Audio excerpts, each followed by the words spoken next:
Ibihe byiza kuri mwese mu nkurikirana. Inkuru ukeneye kuyumva kugira ngo nawe ugire ikigufasha kandi kugira ngo igire icyo yahindura ku buzima bwawe. Inkuru yacu ni y'umugabo ndetse n'umugore bari batuye mu cyaro, gusa uwo mugore ndetse n'umugabo bari bafite abana 7. Ariko uwo mugabo yari umunyamasengesho cyane kandi yarasengaga cyane. Ibikorwa by'Imana byose yabyitangagamo, wabonaga ko akorana ubushake kandi nta nyungu yindi ategereje uretse guhembwa n'Imana. Gusa nubwo bari babayeho gutyo kandi basenga, gusa uwo mugabo yari umukene cyane kandi nta bushobozi yari afite. Kandi yari afite abana 7 kandi abo bana bose babaga bakeneye kwiga. Gusa uwo mugabo w'ibyo yari afite gusa byari ibyiringiro, nta kindi kintu navuga yarashingiyeho kugira ngo azabashe kuba yatera imbere. Gusa umugore we yahoraga amuhoza ku nkeke ndetse amubaza impamvu adashaka amafaranga, aho kugira ngo ashake amafaranga agahora ajya gusenga. Atari ko umugore mwiza, nubwo mbona ameze gutya ariko njyewe mfite isezerano ry'Imana kandi nzi ko nzagirirwa neza. Ariko umugabo mwiza, ibyo ndabyumva kandi biha agaciro. Ariko se ko kuko kugirirwa neza ndetse nuko gusenga niko kuzarihira abana bacu ishuri? Oya rwose mama Ismail, jya ugira kwizera, ndabizi neza Imana hari kizakora kandi izahindura ubuzima bwacu. Ariko umugore yahoraga abwira umugabo ko ibyo amubwira byumva, ariko cyane cyane kadashishikajwe nabyo. Dore ko mu matsinda y'abandi bagore ndetse n'ahandi hantu hatandukanye iyo bahuraga mama Ismail baramusererezaga cyane. Atese mama Ismail, komeze gutyo kandi mbona umugabo wawe yirirwa asenga, kuko mubona biriya bintu bizabasha kuba byabatunga. Gusa umugabo we uko yahoraga ajya gusenga, Imana yamuhaga amasezerano menshi kandi afite umumaro. Umugabo bityo yigeze kujya ku iteraniro rimwe ndetse arasenga cyane, ariko asenga afite umwete ndetse n'umurava. Nuko Imana ye yo mu ijuru imusezeranya ko izamugirira neza kandi kizamwicazanya n'abakomeye. Ariko mama Ismail we ntiyabikozwaga, dore ko abagore bari baramaze kumujya mu matwi kandi inshuro nyinshi.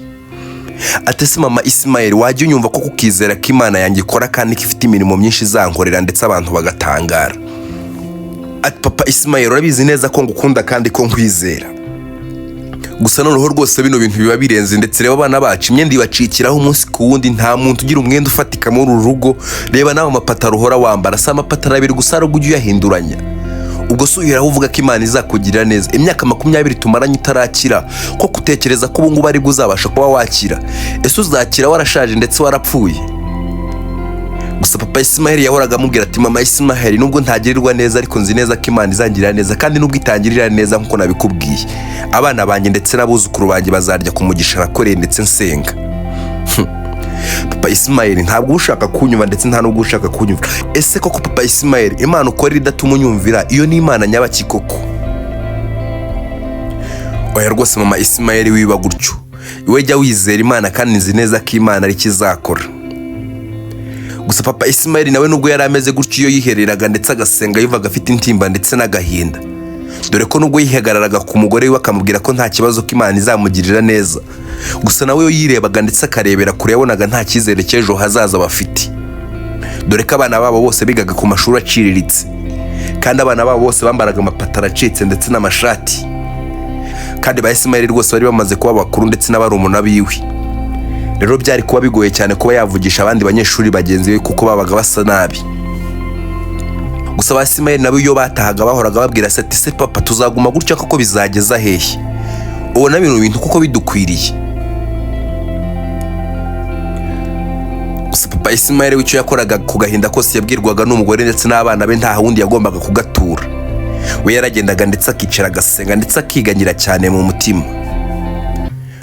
Gusa yahoraga yizeye ko Imana izamugirira neza kuko yari afite amasezerano menshi y'Imana.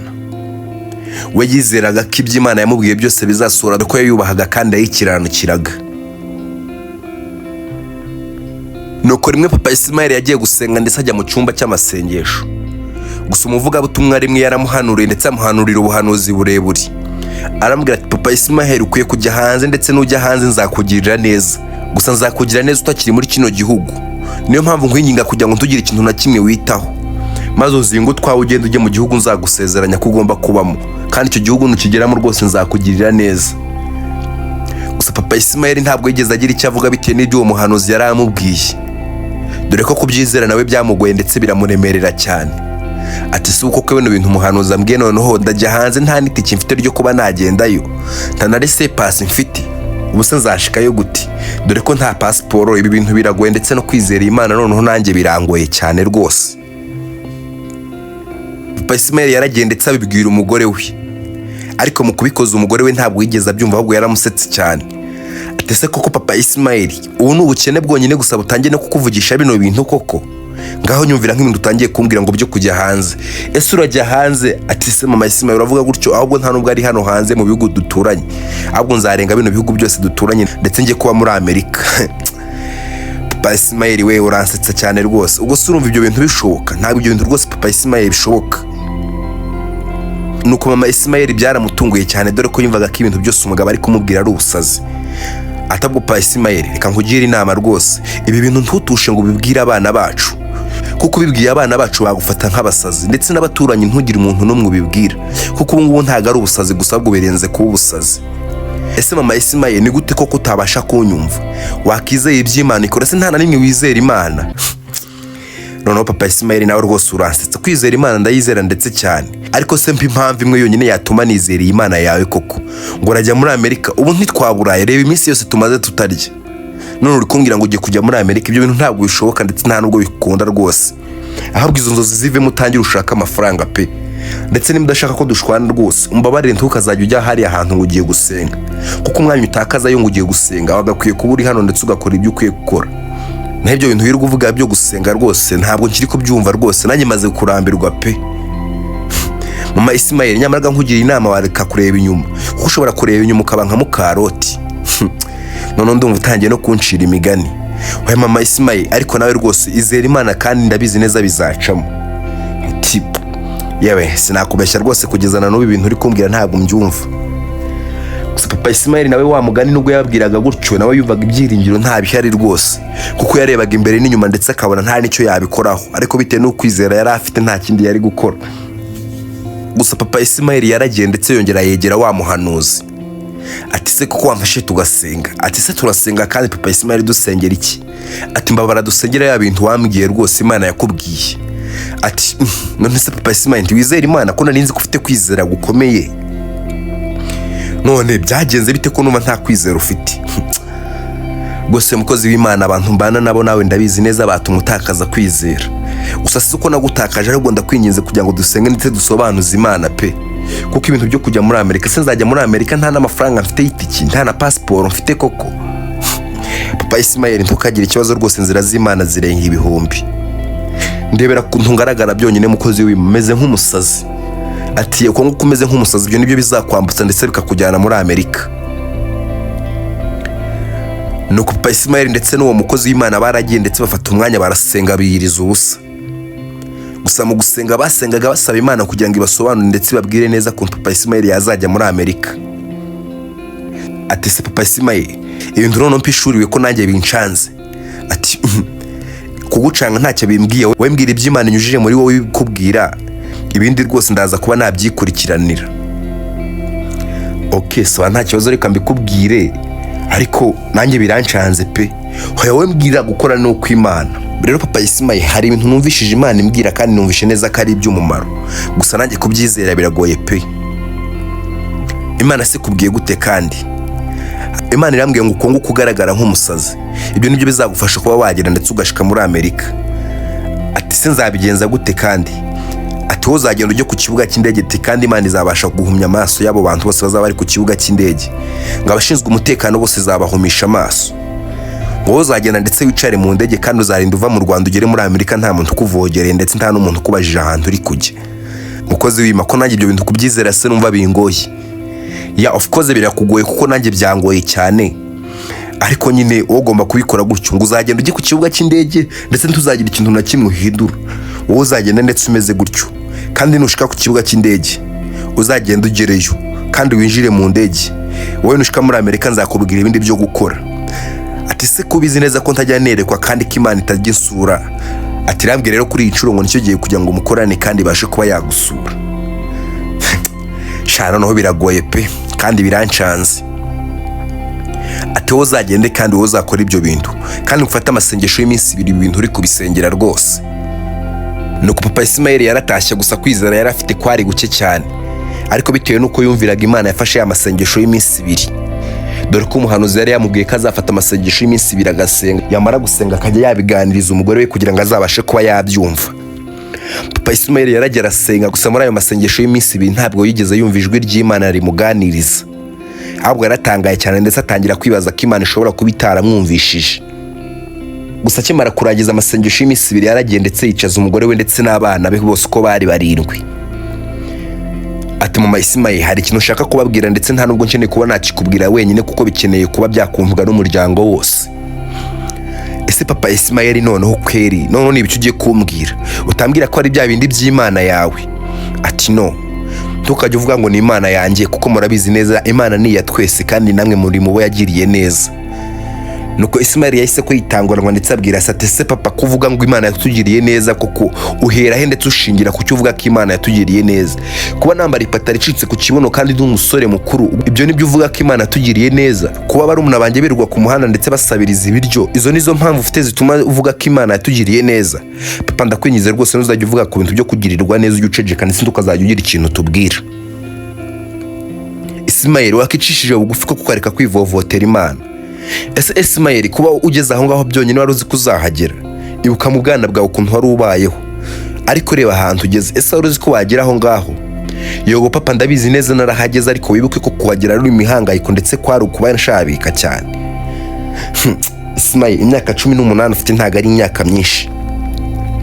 Papa ni myinshi kuko ndebera nawe, reba abana dukurikirana twese turi inkurikirane, reba ziriya mpanga ebyiri bose bafite umwaka umwe imyaka 2. Ubwo se koko papa urumva none ngo ibiki n'ibiki?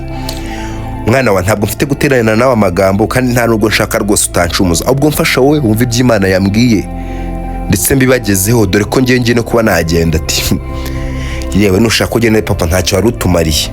Ismael, wivuga ibyo ngibyo rwose Imana ikazaguhana kuko ntabwo bikwiye ku mwana w'umukristo. Umwana w'umukristo? Yego rwose papa w'umukristo ndakubona. Ntacyo papa tubwire rwose turakumva. Rero bana banjye ngiye kuba nagenda ndetse ngiye kuba najya muri Amerika. Yewe cyakora papa, uzi ko kubera gusenga cyane bimaze kuba byakugira umusazi?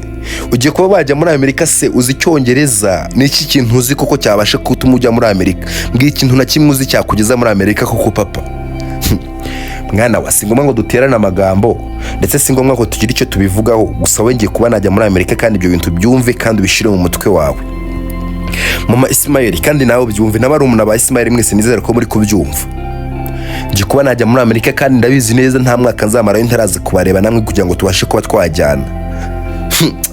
Papa rwose uransetse, ibaze twagiye muri Amerika, izo nzozi rwose zibagirwe papa kuko ntabwo zishoboka habe na gato rwose.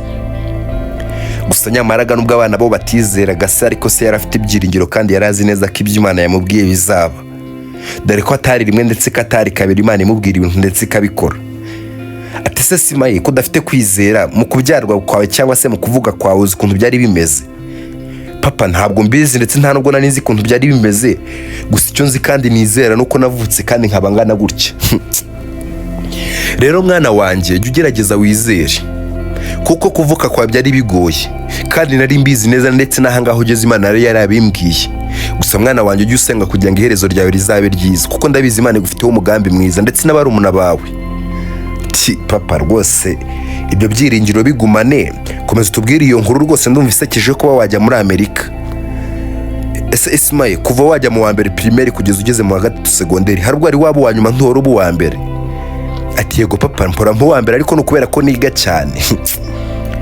Mwana wa rwose uransetse, ntago ari uko wiga cyane rwose ibyo jya ubyibagirwa, ahubwo nuko Imana yabimbwiye ndetse yambwiye ko nta mwana wanjye uzigera urenga umwanya wa mbere kandi iteka ryose mubona ko muba ba mbere. Ese nta bana b'abakire ndetse babarusha kwiga amakuru d'histoire ariko abo bana mukabarusha amanota? Yego papa tubarusha amanota, nase ukeka ko ari uko barusha ubwenge? Papa aho ngaho rwose uranyumvishije kuko nanjye ari igihe mba nzi neza ko bazanca ariko nkabona mbaye wa mbere. Okay, ibyo ngibyo rero byakaguhesheje ibyiringiro ndetse ugakomera ukamenya ko nibyo nkubwira ari ukuri. Okay papa ntari bireka tukumve, nose ubwo kujya muri Amerika bimeze bitera? Mwege ni mutuze ngiye kuba nagenda, icyo nanishaka kubamenyesha no kugira ngo ningenda bitazabatungura, ariko rwose ngiye kuba nagenda kandi ntabwo nzatinda rwose, nta nubwo kino cyumweru cyose kiri buze kuba cyashira. Nose papa basi ufite visa? Oya rwose Ismael wimbaza byinshi, ngicyo nari nkubwiye nzajyayo ku bushake bw'Imana kandi ndabizi neza rwose ibintu bizagenda neza. Papa rwose aho ngaho ntacyo mfite narenzaho, uzagira urugendo rwiza rwose. nuko papa Ismael yariteguye ndetse byari ngombwa ko agenda, ariko mbere yuko agenda yabanje aganiriza umugore we. Mama Ismael, urabona ngiye kuba najya hanze, kandi urabona nubwo abana banjye babinegirije, ndakeka njye nawe dufatanyije kwizera. Papa Ismael, rwose ntakubeshye, nanjye ibi bintu rwose ndi kubinegirije pe, nta nubwo ndi kubyizera, ndi kumva ari ubusazi. Yego rwose mama Ismael, ufite ubushake kandi ufite kwemera ibyo ushaka kwemera, gusa we nyizera, ahubwo nyine hari ikintu ushaka kukubwira ndetse ngusigiye nk'impamba. Nta kibazo rwose papa Ismael, mbwira ndakumva. Urabizi tumaranye imyaka irenga 20. Yego rwose papa Ismael, nigeze nguca inyuma? Ati ntabwo ugeze unca inyuma rwose. Ati none se we wigeze unca inyuma? Oya papa Ismael, ntasugo urumva nabikora, ntabwo nabikora rwose. Nubwo mba nakurakariye, ariko ndabizi neza Imana ibifata nk'icyaha ndetse n'icyaha Imana iziririza urunuka. Ati okay, ibyo ni byiza cyane rwose. Rero mama Ismael, urabona nubwo nasengaga ndetse nkabiha umwanya cyane, ariko hari igihe nabonaga ibiraka ndetse ngashaka ibyo turya hano. Rero ntitubashe kuba twakwicwa n'inzara, urabizi nubwo twaburaraga rimwe, ariko ntabwo twajyaga tuburara kabiri. Yego rwose papa Ismael, kandi ndabikubahira rwose, niyo mpamvu ngukunda. Ati okay, none reka nkubwire rero mama Ismael, ngiye kuba nagenda, utazashukwa n'abagabo cyangwa se ngugwe. Ati papa Ismael, se nubyo ngibyo rwose unkekera? Ati hoye mama Ismael, ntago ari byo ngukekera rwose, ariko impamvu mbikubwiye ni ukugira ngo ubimenye ndetse kandi ubizirikane. Ngiye kuba najya muri Amerika, ariko ntacyo mfite nagusigira, ntari amafaranga mfite nagusigira, ariko ngiye kugusigira amagambo 3, kandi ayo magambo 3 buri kuzajya utekereza azajya gusubizamo imbaraga ndetse aguha ibyiringiro. Papa Ismael, ayo magambo ugiye kumbwira wayaretse ko ese ntunyizera? Oya, ntabwo ari uko ntakwizera, ahubwo basi reka ngusigira ayo magambo ajya kubera inkomezi ndetse ajya atuma ukomera mu rugamba rw'ubuzima, kuko ndabizi neza ahantu ngiye kujya ntabwo nzagaruka vuba. Ariko ayo magambo ngiye kugusigira azakubera impamba, kandi ujye wibuka gusenga mu minsi y'ububabare ndetse no mu minsi y'ibibazo byawe, ntukajye wibagirwa kwiyambaza umuremyi wawe. Aha, none ndumva papa Ismael bigoye pe, nta kibazo, ariko mbwira ndakumva rwose. Rero mama Ismael, aya magambo 3 nta yandi. Ijambo rya mbere ndetse zajya ari gukomeza no kwizera, mu gihe uzajya ubona ndetse ibintu byagoranye, ujye wizera Imana, kuko Imana niyo muremyi wawe, sibyo? Yego rwose papa Ismael, kandi urabizi ko ndizera. Okay, iryo ryumve kandi urizirikane. Rero irya kabiri ngiye kugusigira naryo zajya ari kubera impamba ndetse ikomeye, ni ukugira ibyiringiro, kuko umuntu wese utakaje ibyiringiro abizaragwa ndetse agapfa vuba. None se papa Ismael, ubwo ngubwo koko natakaza ibyiringiro? Ndabizi neza Imana izanshoboza. Mama Ismael, wibifata nk'ibintu byoroshye, kuko bino bintu birakomeye. Yego rwose papa Ismael, ndabizi birakomera, ariko niringiye Imana. Okay, sasa reka nkubwire irya 3 ndetse ari ryo rya nyuma ngire ngende. Papa Ismael, se kuko uragenda none? None se wabonaga nkubwira ko nta minsi nsigaje, ukagira ngo hari iminsi myinshi nyine nsigaje? Uyu munsi niwe wa nyuma rwose. Papa Ismael, ko numva nteye ubwoba, gusa ntari bimbwira ndi kukumva. Irindi rya nyuma ryo rinakomeye cyane, ni ugutegereza. Mama Ismael, uzigiye gutegereza igihe cyose utazabombona hano, ntihazagira abagabo bazaza ngo bagushuke ndetse batume ucogora uve muri iyi nzira y'urugendo rujya mu ijuru, kuko numpemukira ukanca inyuma, ntago ari njye gusa uzaba uhemukiye abana bacu, uzaba ubashizeho umuvumo, ndetse utirengagije ko ndetse nanjye uzaba utumye gutandukana kwanjye nawe bije ndetse byegereje, kuko nunca inyuma urabizi icyizere kizahita ko kigabanuka, kandi nta nubwo uzagumana nawe rwose. Gusa nutegereza bizagufasha ndetse bizatuma wirinda. Rwose papa Ismael, we nyizera, ndabizi neza ibyo bintu ntabyo nakora, kandi nyine nkuko bimbwiye nzabikora kandi nzabikurikiza. Ese mama Ismael, amagambo 3 ngusigiye nkaho ari impamba, urabizi ndetse uranabyibuka neza, urayibuka ayo magambo? Yego rwose papa Ismael, ubuse kano kanya kuko nabamaze kuyibagirwa. Sawa, ntari wiyambwiye nimba uyibuka. Ijambo rya mbere usigiye ni ukwizera. Yego rwose ndumva ukiryibuka. Irya kabiri ni ukugira ibyiringiro. Irya gatatu se kandi ni ukwiga gutegereza, ndetse nkagutegereza sinzakora amabara. Okay, nizeye ko byumvishije kandi ko bizirikana. Sawa, reka nongere mfate isengesho ryangira ari naryo rya nyuma ngende, kandi ndabizi neza Imana yambwiye ko iri buze kuba yanyobora. Se papa Ismael, ibi bintu biri genda ndaza kubona ugarutse nimugoroba umbwira ko ibintu byanze ndetse kutabashije kuba wagenda. Humura mama Ismael, kuko ndibuze guhaguruka n'indege igenda saa 4 z'amanywa. Muri iki gitondo kandi nabona habaye saa 2. Yego habaye saa 2, ariko ngiye kuba najya ku kibuga cy'indege ndagenda niya saa 4. cyakora rwose kwiringira biratangaje. Sawa, nta kibazo, icyizere cyawe ndikumva gikaze pe. Yego rwose mama Isimayeli, kandi nizeye Imana. Nuko papa Isimayeli yaragenda ajya ku kibuga cy'indege. Gusa kigera ku kibuga cy'indege yumvishije ijwi ry'Imana rimubwira ati wowe genda ndetse winjire mu ndege nkuko nabikubwiye, kandi ntihagire umuntu n'umwe uvugisha. Wowe genda bari abantu bose ndabahumisha amaso ndetse urinjira mu ndege, kandi wicare mu mwanya mwiza, umwanya uri VIP. Nuko papa Isimayeli yabanje agira gushidikanya, gusa gushidikanya Imana iramubwira ati nta mpamvu ufite yo kuba washidikanya muhungu wanjye, wowe genda ndetse winjire mu ndege nkuko mbikubwiye. Nuko papa Isimayeli yahise afunga umwuka kuko yabonaga ari ibintu bitangaje ndetse atakizera, ariko bitewe nuko kwizera yari afite ko ari guhambaye yaragenda ndetse yinjira mu ndege. Nuko akinjira mu ndege ndetse ashitse mu ndege yaragiye yicara mu mwanya wa VIP nkuko Imana yari yabimubwiye. Ariko ageze mu ndege ndetse yaricaye ndetse aratuza cyane, ariko nkuko koko Imana yari yabimubwiye yaricaye ndetse nta n'umuntu wigeze amuvugisha. Indege irahaguruka ndetse iragenda igera muri Amerika. Nuko igishika muri Amerika yashimye Imana ndetse arayibwira ati ese koko Mana ko nshimye ko ngeze muri Amerika, ibi bintu biri buze kuba byagenda bitera, kugirirwa neza nawe ndabishimye koko ngeze hano muri Amerika, kandi ibyiringiro rwose ndabifite. Ese basi kubaho ndetse n'imikorere naho ndibuze kuba natura biragenda biti? Urabizi neza nta ruri nize ndetse nta kintu kimwe nzi hano muri Amerika Mana, ubu kuko ndibuze kuba nabigenza gute? Gusa Imana yari iri mu ruhande rwe nkuko yari yarayibisabye ndetse yizeye. Ariko Imana iramubwira ati nushika muri Amerika uribuze kuba watera haleluya, ndetse ntugire isoni ku kibuga cy'indege rwose uyitere iyo haleluya, ndetse umuntu uribuze kuba yakwikiriza ngo amen, uwo muntu uri buze kuba muhuje ururimi ndetse aribuze kuba yagufasha. Nuko yaragiye ndetse nkuko Imana yari yabimubwiye, dore ko yarasigaye afite kwizera guhambaye ndetse gukomeye cyane. Yaragiye arabikora nkuko Imana yari imaze kuba yabimubwira. Agishika aho ngaho ndetse akimara kuyitera yabonye umugabo uzo umwikiriza ndetse avuga ngo amen. Gusa kimushika imbere yese kambwira ati mugabo ndabizi neza ni wowe Imana yanyoboyeho, kandi ndabizi kare uri buze kuba wabasha kuba wantunga. Ati ariko wa mugabo we warasaze kuba nkwikirije se ngo amen bishatse gusobanura ko ibintu byose ndibuze kuba nabikumenyera? Ati ho yari Imana yambwiye ko umuntu uri buze kuba wanyikiriza ngo wari buze kuba yatuma mbaho ndetse nkaba mu hano muri Amerika. Ati ese mugabo ufite ibyiringiro bikomeyera?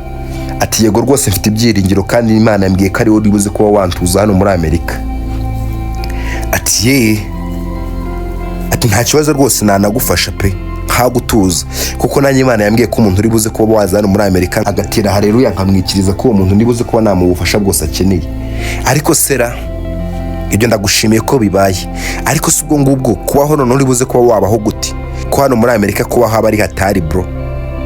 Umva kandi utangiye kumbwira icyongereza kandi ntacyo nzi. Nshatse kugusobanura ko kubaho hano muri Amerika bitaba byoroshye musore wanjye. Tukajya unyita umusore rwose kuko ndi umugabo w'abana 7. Aha ndumva rwose ko kubyara nk'abarokore. Oya ntabwo ari uko mbyara nk'abarokora, ubwo nuko Imana yangiriye neza kandi ikomeje kungirira neza, kandi kubwiye ubuhamya bwanjye ni burebure rwose mugabo. Ese basi uremera kumfasha kuko Imana yari yambwiye ko ari we ndibuze kuba nayoboka kandi ukabasha kuba wamfasha? Rwose mugabo ntugire ikibazo ndibuze kuba nagufasha kandi rwose nyizera. Ati okay sawa nta kibazo rwose ndakwizeye.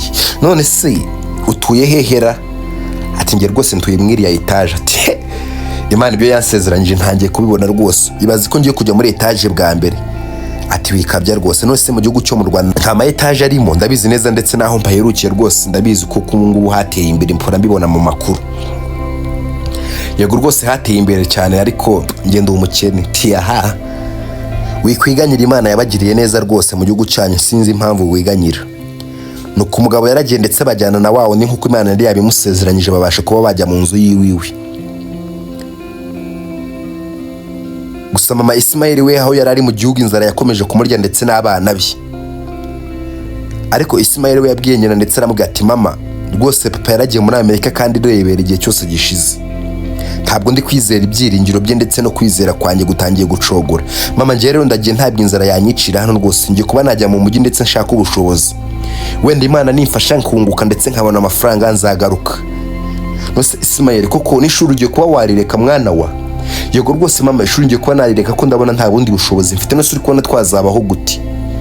Oya Isimayeli nose ko twajyaga tubasha basi tukajyana tukadeya tukabona amafaranga. Ubwo ko mwana wanjye nujya mu mujyi urabona nzaba ureba bano bana binkurikirane kuko urabona nzabatunga gute? None se mama basi ninguma hano muri iki cyaro tukicwa n'inzara rwese nicyo kizagushimisha? hoya rwose mwana wa, ariko basi hano mu cyaro twaburaraga rimwe, ariko bwa kabiri twajyaga kudeya ndetse tukabona ubushobozi. Hoya rwose mama, rwose mbabarira njye ndetse mbashe kuba najya gushaka amafaranga, kandi ndabizi neza hamwe n'Imana nzabikora. Gusa mama, ndabona papa nubwo twavugaga ngo arasenga, gusa yaratugiriye umumaro mwinshi cyane. Urabizi yajyaga ajya gusenga rimwe na rimwe akazana ibyo kurya, ariko urabona ibintu byose byaradogereye. Mama, menye Imana ya papa yarakoraga mwana wa, ariko nyine urabona biraducanze. Gusa ibaze ko ataranampamagara. Ati mama, rwose nawe uransetsa. Papa se utaragiraga telefone ari hano mu Rwanda, muri Amerika yaba yikuye he koko mama? Gusa mama, nyine reka ngende mfite kugera ndetse nkajya mu mujyi nkagira ibyo nitaho. Basi nimbona amafaranga nzagaruka, ariko ubu ngubu rwose mama urabona twese turi kurya ubusa. Hoya rwose mwana wanjye Isimaye wigenda kuko subu, kuko nugenda urabona nzabaho gute? Hoya rwose mama, wowe guma hano ndetse ugumane na barumuna banjye, nyine ukomeze bitange. Gusa nanjye reka njye mu mujyi, ndabizi bizangura ukwezi kumwe, ariko basi kwa kabiri nzaba narahiriwe ndetse nzaza ngufashe, kuko ndabizi nimba nibuka papa yambwiye ko uyu muryango ari umugisha kandi ko Imana izatugirira neza. Nose mwana we, ishuri ryawe ugiye kuba waritakaza? Ati mama, ntugire ikibazo rwose, ngewe nziga kandi ndabyizeye. Ati gusa mama, kuko ibiriya bintu papa yakubwiye uzabikomereho, nanjye ndagiye ariko nzagaruka, kandi nzagaruka mfite amafaranga. Nuko Isimayeli nawe yaragiye ndetse ajya mu mujyi ndetse asiga nyina wenyine. Gusa mama we yasigaye afite ubwoba bwinshi, dore ko yabonaga imibereho igiye kuba yagorana cyane, kuko bari basigaye ari abana 6 kandi bose bari inkurikirane. Kandi ugereranyije urebye, Isimayeli niwe wari mukuru ndetse niwe wari gufasha nyina kuba yashaka ibintu byatunga bari umunabi. Ariko Isimayeli nawe yabonye atabishobora ndetse ahitamo kuba yagenda. Nuko nyina yasigaye aho ngaho, gusa asigara mu buzima bigaragara ko byari bimugoye cyane, dore ko yaratangiye kuba yakiheba, kandi nta n'ahantu yari gukura amafaranga, dore ko byari gusaba kugira ngo adeye gusa kugira ngo abeho. Ariko papa Isimayeli waho yari ari muri Amerika ndetse na wa mugabo bari kumwe, wa mugabo yatangiye kuba yamubaza uburyo yakigura ururimi ndetse akarumenya. Ati se mugabo, shimye ko nagufashe ndetse nkakuzana hano, dore ibyumweru 2 birashize mbona wirwa mu cyumba usenga Imana ndetse uyisingiza ko yakugejeje muri Amerika. Ese mugabo, ubundi nta mugore ufite ndetse n'abana? Ati se wowe kano kanya nabikubwiye rwose wibagiwe, sinakubwiye ko mfite abana 7 ndetse n'umugore umwe? Ati ko kubyara nk'abarokore. Ati no, twebwe twizera ndetse tudashidikanya ko Imana izagitugirira neza tu. Hoya ariko mugabo, ugomba gushiramo imibare ndetse ukabimenya neza, wese kubyaragura n'Imana ibifitemo uruhare mugabo. Ati hoya rwose wimvuga nabi, gusa buri mwana wese wanjye nagiye mbyara ndabizi neza ko Imana izamugira neza kandi mfite ibyiringiro. Ati numva bitangaje rwose, ibyawe ntabwo nabyizera pe. Hoya mugabo, si ngombwa ngo ubyizere, kandi si na ngombwa ngo ntubyizere, ariko ndumva kubyizera ntacyo bitwaye. Ati sera ko mbona umaze iminsi usenga cyane, ati Imana yaguhishuriye ikira? Ati rero reka nkubwire mugabo, njye nsenga Imana kandi ndayizera, gusa rino joro narangize ihishurirwa rikomeye cyane. Ati kagira inkuru rero mbwira iby'Imana yawe. Gusa nanjye kuva Imana yambwira ngo nzajye ku kibuga cy'indege umuntu uzavuga ngo amena ndetse nkamwikiriza ndaze ndetse mutunge. Ibi bintu by'Imana natangiye kubyizera rwose mugabo. Ati warahombye kuba utangiye kubyizera ubu ngubu rwose, wagakwiye kuba warabyizeye kera, kuko ni byiza ndetse n'iby'umumaro umusore. Ati tasantari bimbwira, ahubwo nyine iryo yerekwa ryabagize rino joro. Ati mugabo, mfite kampani ikora ibintu by'amabati se? Ati yego rwose ndayifite. Ati okay, rero uruganda rwawe rukora ibintu by'amabati, hari umugabo muhanganye ndetse uhora ugushishikariza kuba yagusubiza inyuma. Ati uri kuvuga John Abraham se? Ati simbizi, sinzi n'amazina ye, gusa icyo ushatse kukubwira nuko Imana yambwiye ko ibyo bintu byose nyine igiye kuba yabishiraho iherezo ndetse ugakora uruganda rwawe utuje ndetse utekanye. Kandi ikindi Imana yambwiye ko muri urwo ruganda rwawe ugomba kumpamo akazi. Ati si ibyo birahagije ra? Ati no, ntabwo ibyo ngibyo ari byo nshatse kuvuga gusa, ahubwo hari n'ibindi Imana yambwiye. Ndabona kwizera kwawe kuri hasi rwose. Ati nibiye bindi si Imana yakubwiye ra? Ati ibindi rero Imana yambwiye ko umugore wawe ndetse n'abana bawe bagiye ndetse umugore wawe yarakunaniye ndetse akora divorce aragusiga. Ati ibyo si ubimenye gute kandi? Ati njye nsenga Imana ivuga kandi nyereka byinshi. Ese mugabo, mbere yuko uza hano muri Amerika waba waruzi amakuru yanjye? Ati no, nta makuru yawe nari mfite rwose. Ati rero Imana yambwiye ko ndetse umugore wawe ndetse azagaruka vuba, kandi ntabwo iguhaye iminsi irenze 3. Mu minsi 3 umugore wawe ndetse n'abana bawe bazaba bagarutse, kandi azagaruka gusaba imbabazi rwose. Ko numva bitoroshye. ati sawa nta kibazo rwose mugabo, ibyo bintu ndabyizeye ndetse ngomba kuguha akazi. Ariko se ninguha akazi no mu ruganda rwanjye koko ushaka nzajya nguhemba ngahe koko ku kwezi? Ati njye ayo wampemba yose nta kibazo, mfa kubona icyo nohereza abana banjye aho nabasize ndetse nanjye nkabasha kuba nabaho neza. Ati burya ufite abana 7? Ati yego rwose ufite abana 7 ndetse n'umugore umwe. Ese basi wazajya guhemba 1 miliyoni ku kwezi hari icyo bitwaye? Ati 1 miliyoni ingana gute se ubwo ngubwo? Nyine 1 miliyoni y'amadolari tu. Ati no ntabwo bishoboka, ati yaba ari menshi cyane pe. Ati oya rwose mugabo ntago ari menshi kuko mu ruganda rwanjye waba uri mu bantu bakorera amafaranga make cyane rwose. Ahubwo ikibazo ndi kwibaza icyongereza cyaho uzakimenya ute ndetse uzajya uvugana n'abakozi gute? Ati hoya ntugire ikibazo rwose, ndabizi neza Imana yambwiye ko izanyigisha icyongereza kandi nzakimenya. Rero uko nageze hano muri Amerika ni nako nzavugana n'abakozi bawe ndetse tukumvikana. Ati he sawa nta kibazo rwose, reka ejo uzaze tujyane ndetse turebe ibyo ari byo kumenyereza uruganda rwanjye. Ati sawa nta kibazo rwose kandi murakoze. Nuko papa Ismael yaseka ajya mu cyumba ndetse arasenga ashima Imana cyane dore ko yari amaze kubona ko Imana itangiye gusubiza amasezerano yiwe.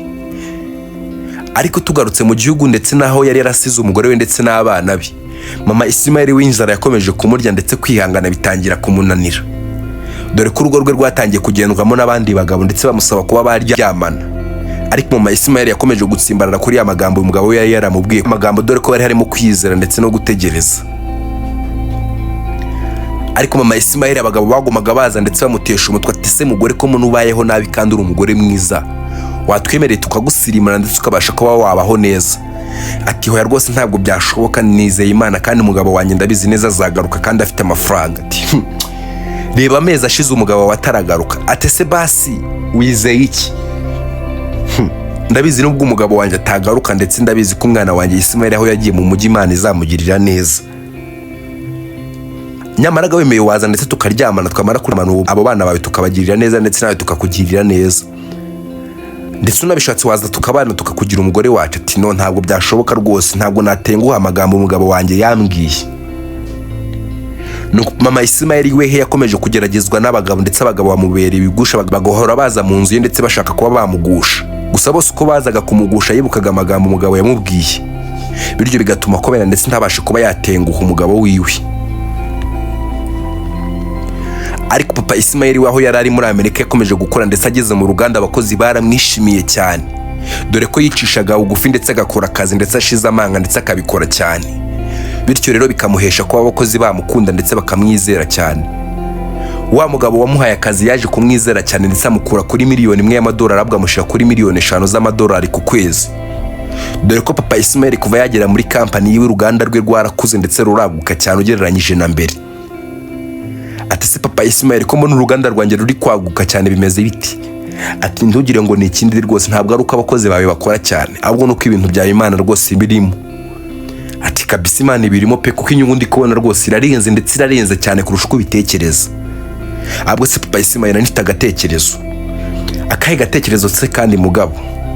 Nyine urabona nta kuntu wagura iriya etaje iri hariya hafi y'iwanjye ko nabonye iri ku isoko kandi umugabo akeneye kuba yayigurisha, urabona akeneye 70 miliyoni z'amadolari. Ese nta kuntu wayigura? Ati nawe rwose uransetse, urabona amaze kugira 30 miliyoni zonyine z'amadolari, none urakeneye 70 miliyoni, ese urumva nayabona rwose? Ati ntabwo birashoboka rwose. Ati no. Ati se ko waguze kari akamodokari ka miliyoni zingahe z'amadolari ko wagura iriya nzu rwose urabona hari ibirenze? Ati hoya rwose biragoye pe, biragoye ntabwo byashoboka. Ati okay sawa nta kibazo, werekanya gutangire ndetse nta n'impamvu yo kuzayanyishyura kuko amafaranga ndi kunguka rwose akubyayo ngaho inshuro nyinshi ntacyo bitwaye. Ati ubwo se birashoboka ko izo 70 miliyoni zose wazintangira z'amadolari? Rwose papa Ismael nta kibazo, rekanye kugura ndetse uzazana n'umuryango wawe duturane kuko urabona rwose urabona umuryango wanjye ukuntu usigaye wishimye. Ati rwose nsigaye mbibona umugore wawe yarahindutse bishoboka, rwose imbaraga z'amasengesho yawe nsigaye nzizera cyane. Ati hoya rwose tukajya wizera izo mbaraga zanjye, ahubwo ujya wizera Imana ibikora.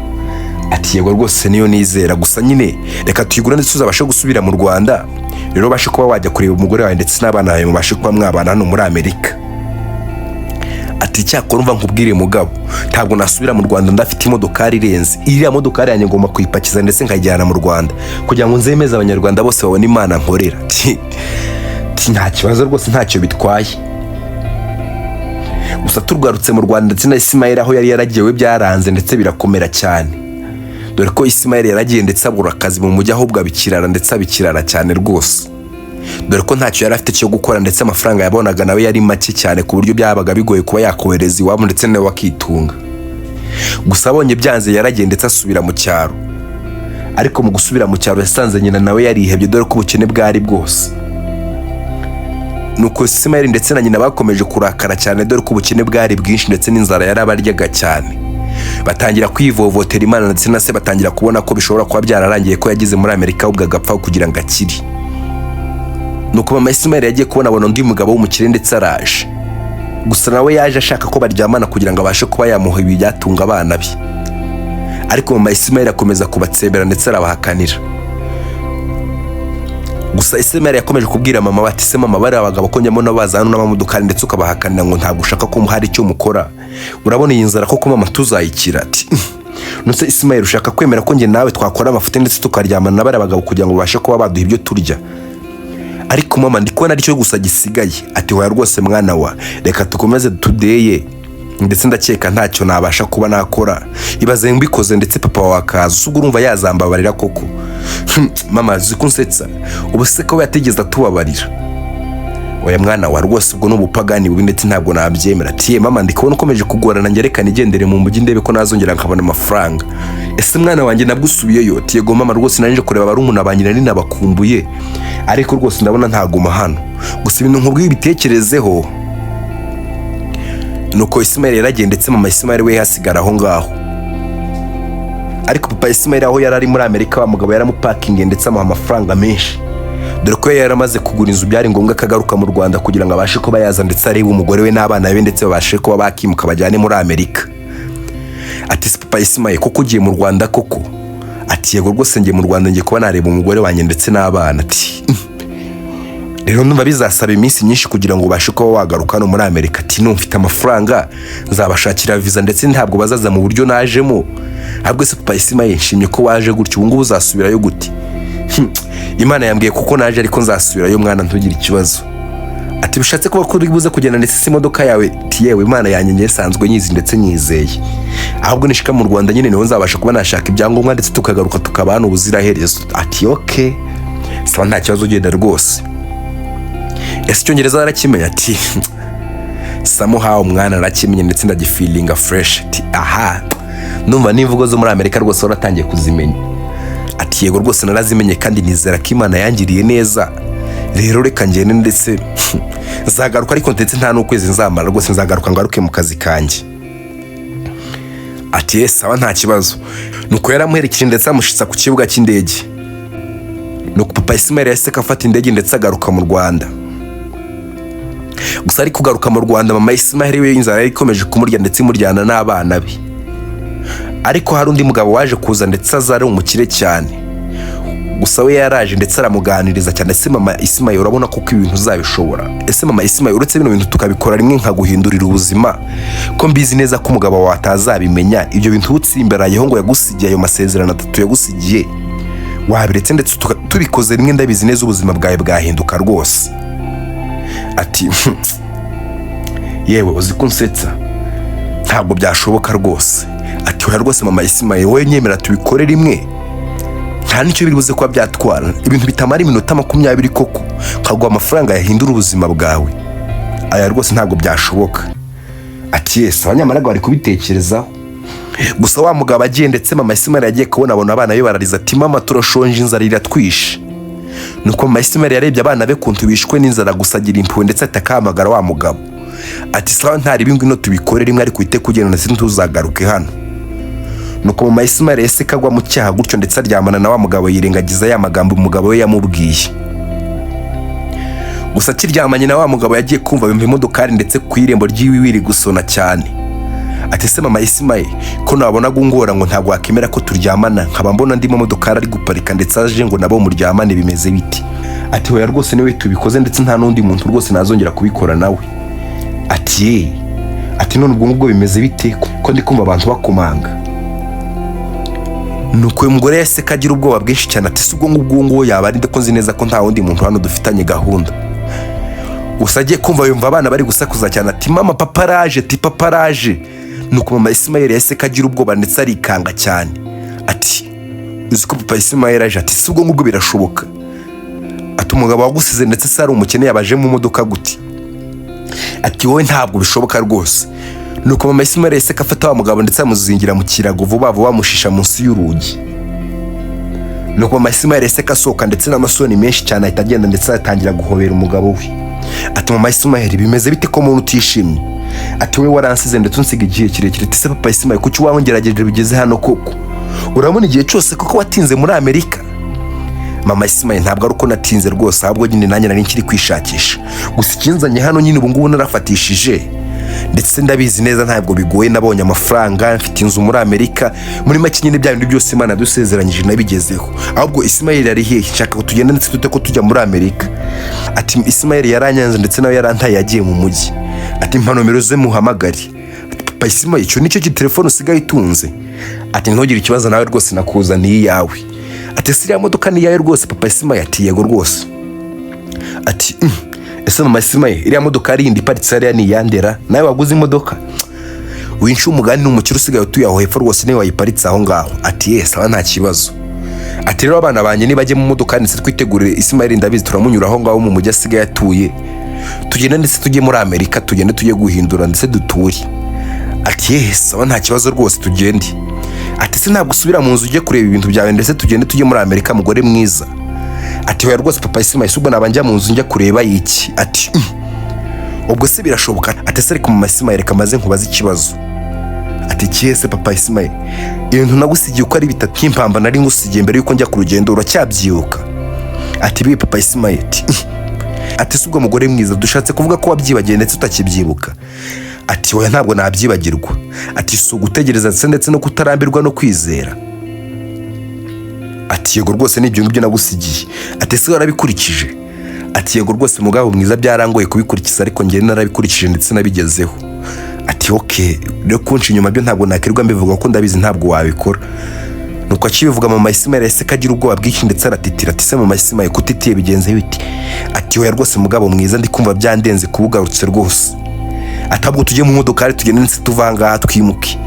Ati hoya ntabwo twata ko tugenda kano kanya. Atabwo rekanye ndetse ndebe bya bishanja twararagaho, ndashaka kuzatanga ubuhamya muri Amerika ndetse mvuge ko Imana yangiriye neza. Ati no ariko twagenda ndetse tukagura n'ibindi mu mbugi singombwa ngo turebe ibyo ari biri mu nzu. Ati hoya rwose mama Ismael singombwa kutese, keneye biriya ndetse nibyo bizatanga ubuhamya neza, ngomba kubijyana ndetse nkabishitsa muri Amerika abantu bose bakabona gukora ku Imana. Ati hoya rwose papa Ismael ndumva rwose bidakenewe. Uti birakenewe rwose kandi cyane mugore mwiza, ahubwo rekanye nenge kubireba. Nuko mama Ismael yahise kagira ubwoba bwinshi cyane dore ko yarabizi neza ko yazingiyemo wa mugabo wari waje kuba yaca inyuma papa Ismael. Ati mama Ismael kuri kumfata ukuboko se bimeze biti? Ati mugabo mwiza waratse tukagenda ko tuzagura ibindi bintu mu mujyi ni ngombwa ngo ugende urebe biriya birago koko? Ati hoya rwose mama Ismael hari umugabo wangiriye neza nkeneye kumuha ubuhamya dore ko ashobora kuba nawe atazi ibirago ndetse nshaka kuzatanga ubuhamya ku isi hose mvuga ko Imana yangiriye neza. Ati nose ni ngombwa ko twajyana biriya birago byacu rwose? Ati se mama Ismael kuri kwanga ko njyana ibirago hari icyo bigutwaye? Nta mwanya mwinshi bibuze kuba byatwara mu modokari kandi ndabizi ntabwo bisebetse, ndabizi ubuzima twabayemo burasebetse cyane kurusha biriya birago, rero reka ngende ndetse mbashe kuba najya kubireba. Ati hoya rwose papa Ismael tugende ntabwo ari ngombwa. Ati hoya rwose mugore mwiza reka ngende njye kubireba. Nuko papa Ismael yahise kagenda gusa agifungura yahise ko yinjira. Ati mama Ismael birese ko ntabibona? Ati yewe ndabona wabizize ndetse abishize mu rugi. Ati uzi ko ari witeguye neza ugira ngo tugiye kuba twagenda? Papa Ismael agikora ku kirago yagiye kubona umugabo avundurutsemo yambaye ubusa ndetse ari kwiruka cyane. Ati mama Ismael uriya mugabo wirutkanse ninde? Ati papa Ismael rwose umbabarire naguciye inyuma ndetse amagambo wambwiye nayarenzeho rwose, kwihangana no gutegereza byarananiye. Ati mama Ismael urabizi neza ibyo twasezeranye, rero njye ntabwo nabana nawe ndetse waranciye inyuma kuko icyizere ntabwo cyazigera kigaruka, so nazabwira abantu ubuhamya kuko mbihereye kuko nabigusezeranye. Rero we sigara hano kuko warananiye, gusa ntabwo nagutererana reka ngusigire miliyoni 10 uzibeshe, ariko njye ntabwo nagumana nawe rwose waranciye inyuma ndetse n'undi munsi ujye uguma ku masezerano naguse. Ubwo se kunci usurambabaje ndetse urancumuje mugore mwiza, sigaranye ntabwo najyana nawe. Nuko papa Ismael yaseka asiga umugore we ndetse arajyana n'abana be muri Amerika. Inkuru yacu naho ngaho irangiriye. reka ngushimire wowe uyumvishije kandi nizere ko igusigiye ubuhamya bukomeye cyane. Kwibutsa gukora subscribe wowe utarayikora kuri David Rwanda kugira ngo ujye ubasha gukura umunsi ku wundi. Ndabakunda cyane.